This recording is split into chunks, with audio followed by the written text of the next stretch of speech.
Time is a precious resource that we all want more of. We value it, we spend it, and if we're fortunate, we cherish it. But time is a limited resource, and none of us really knows how much we have.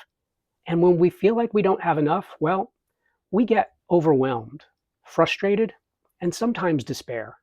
And with so much uncertainty, we feel like we're chasing something that's always just out of reach. We wish we had more time. But what if I told you more time isn't the goal?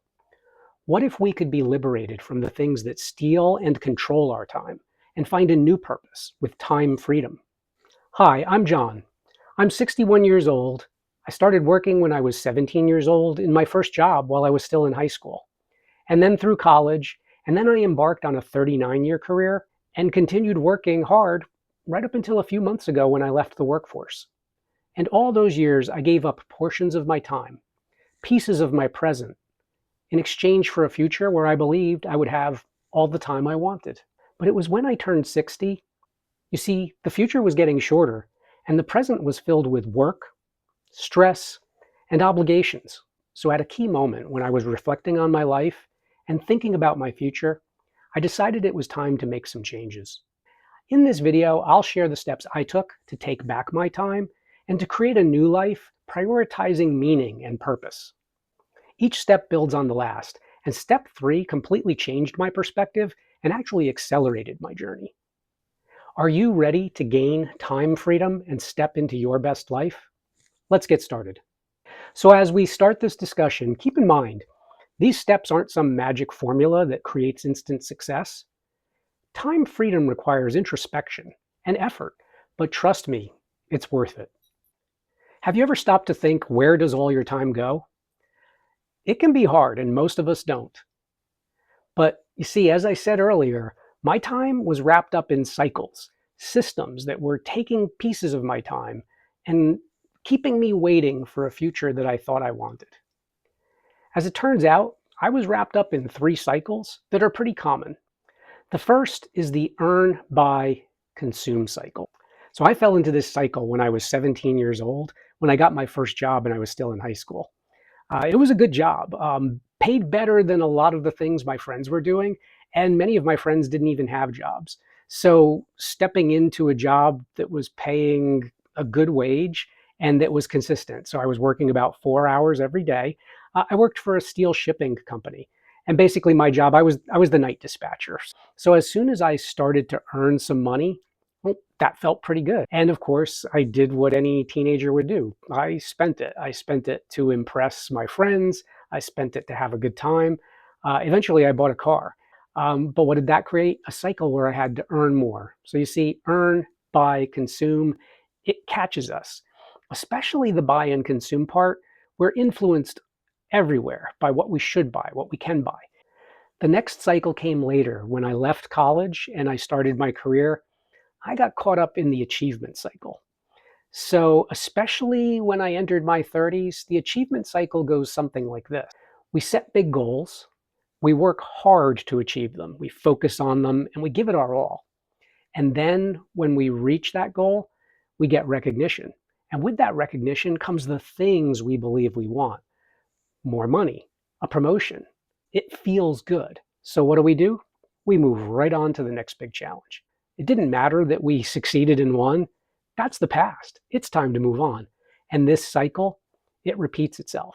And for me, this cycle repeated itself quite a bit through most of my 30s and honestly till my 50s. So all of that achieving and goals and working hard led to the third cycle. We'll call this the labor, recover, repeat cycle. This is what happens when you put in a lot of effort in your job. And I did this again for years. Work hard during the week, long hours. Work so hard that by the end of a week, I was exhausted. So what do? You carve out time where you recover. You get in a little relaxation on the weekends. Maybe catch a little bit of rest on a train ride home. Go on vacations with the family. And then what happens? You make it through the weekend. You make it through that week of vacation, or maybe even 2 weeks of vacation if you're lucky, and right back at it. You know that there's something missing, and you're putting it off. You're postponing it And you tell yourself, someday I'll retire. Someday I won't work so hard. Someday I'll take a 2 week vacation, or I'll take a month off. Those some days just add up. And for whatever reason, they just never seem to happen. So the first step and the only way to break these cycles is to recognize them. You have to see them for what they are. Breaking a cycle is hard. Sometimes it happens unexpectedly. Sometimes we catch ourselves and interrupt it. And other times it happens to us. For me, I recognized these cycles a few years back when something happened that made me think about my career and my life a little different. See, I had been following a plan, and that plan worked for me for quite some time. I was committed to working hard, and I didn't often leave jobs, but when I did, it was for a better opportunity, usually more money or some exciting new project that I wanted to work on. A little more than 2 years ago, I found myself in an environment that was both toxic and demoralizing. And so I did something I hadn't done before. I quit. And I don't mean I resigned and gave notice. I mean, I was just so discouraged and frustrated that I did the you got it, the old take this job and you know what. And I think what was more shocking for me was every time I had left a job in the past, I had something new lined up. I had something I was going to do, and this one just got me so frustrated and overwhelmed that I decided I was leaving even when I didn't know what I was going to do. Feeling that overwhelmed by a job that I was dedicated to and that I was ready to give my all to just really hit me. And it caused me to think, what am I doing? What have I been doing? How did I wind up here? And when I did, I started to look at my life from a different perspective. And I realized it wasn't my job. It wasn't the toxic environment. It wasn't my boss. It was me. I was the one. I was making these decisions. I was making a conscious decision to give pieces of my time doing almost anything I was asked just so that I could continue. My priorities were all wrong. So I started asking myself some questions. When was the last time I did something purely to make me happy, or that was fun, maybe even a little frivolous? What have I put on the back burner all these years? What would I even do with my time if I had total control over it? That was a tough one, and sadly, I didn't even know the answer. I found my answer in small challenges, a little curiosity, and a passion to learn new things. I knew I couldn't leave the workforce yet, but I could reshape how I was working. I wrote down the things that brought me joy, not just in everyday life, but in my work. You see, I didn't object to work. I liked working, but I thought about the things that I was passionate about, and I wrote them down. Then I thought about the energy drain and the things I didn't like doing. What were the things that really didn't feel right? The work that I was asked to do that I didn't enjoy. The work that I was asked to do that, quite frankly, felt like it had no purpose. And when I put them side by side and I really thought about it, it became clear that somewhere along the way in my career, I had put aside the creative me. I had put aside the passionate me, the me that really wanted to build new things and do new things.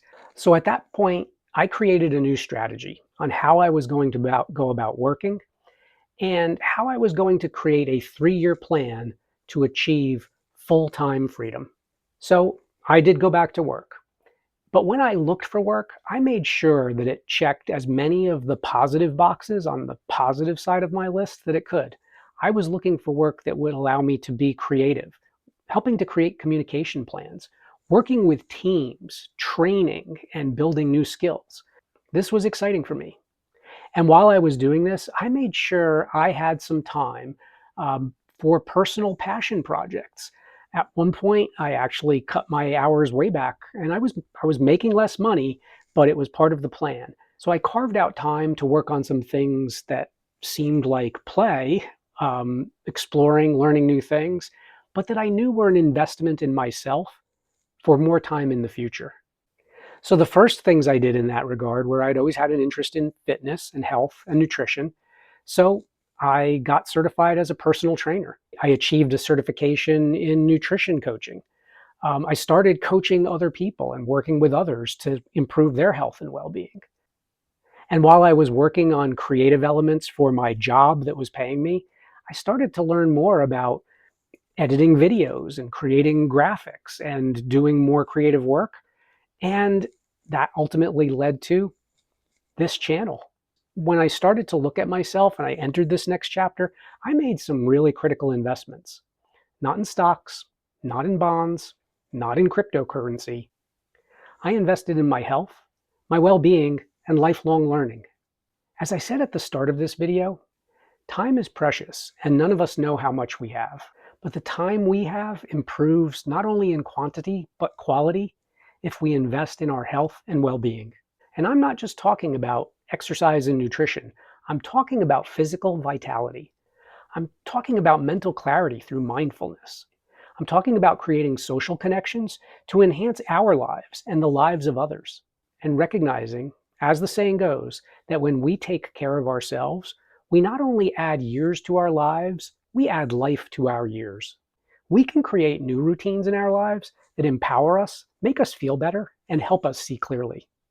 So what next? Now that we're energized, curious, and inspired, we realize that time freedom isn't about more time, it's about the time we have and what we do with it. So what are the most cherished moments in your life? Were they tied to material purchases, impulse buys, hours spent in the office? Or were they precious moments spent with family, friends, working in your community, developing new relationships? Or were they moments that simply made you smile? So to step forward on this journey, find new purpose. Invest in your well-being and personal growth. Create that list of experiences and adventures that are calling to you. And enjoy your best life. Thank you for watching. I enjoyed this time together, and I hope you did too. So I'll see you next time.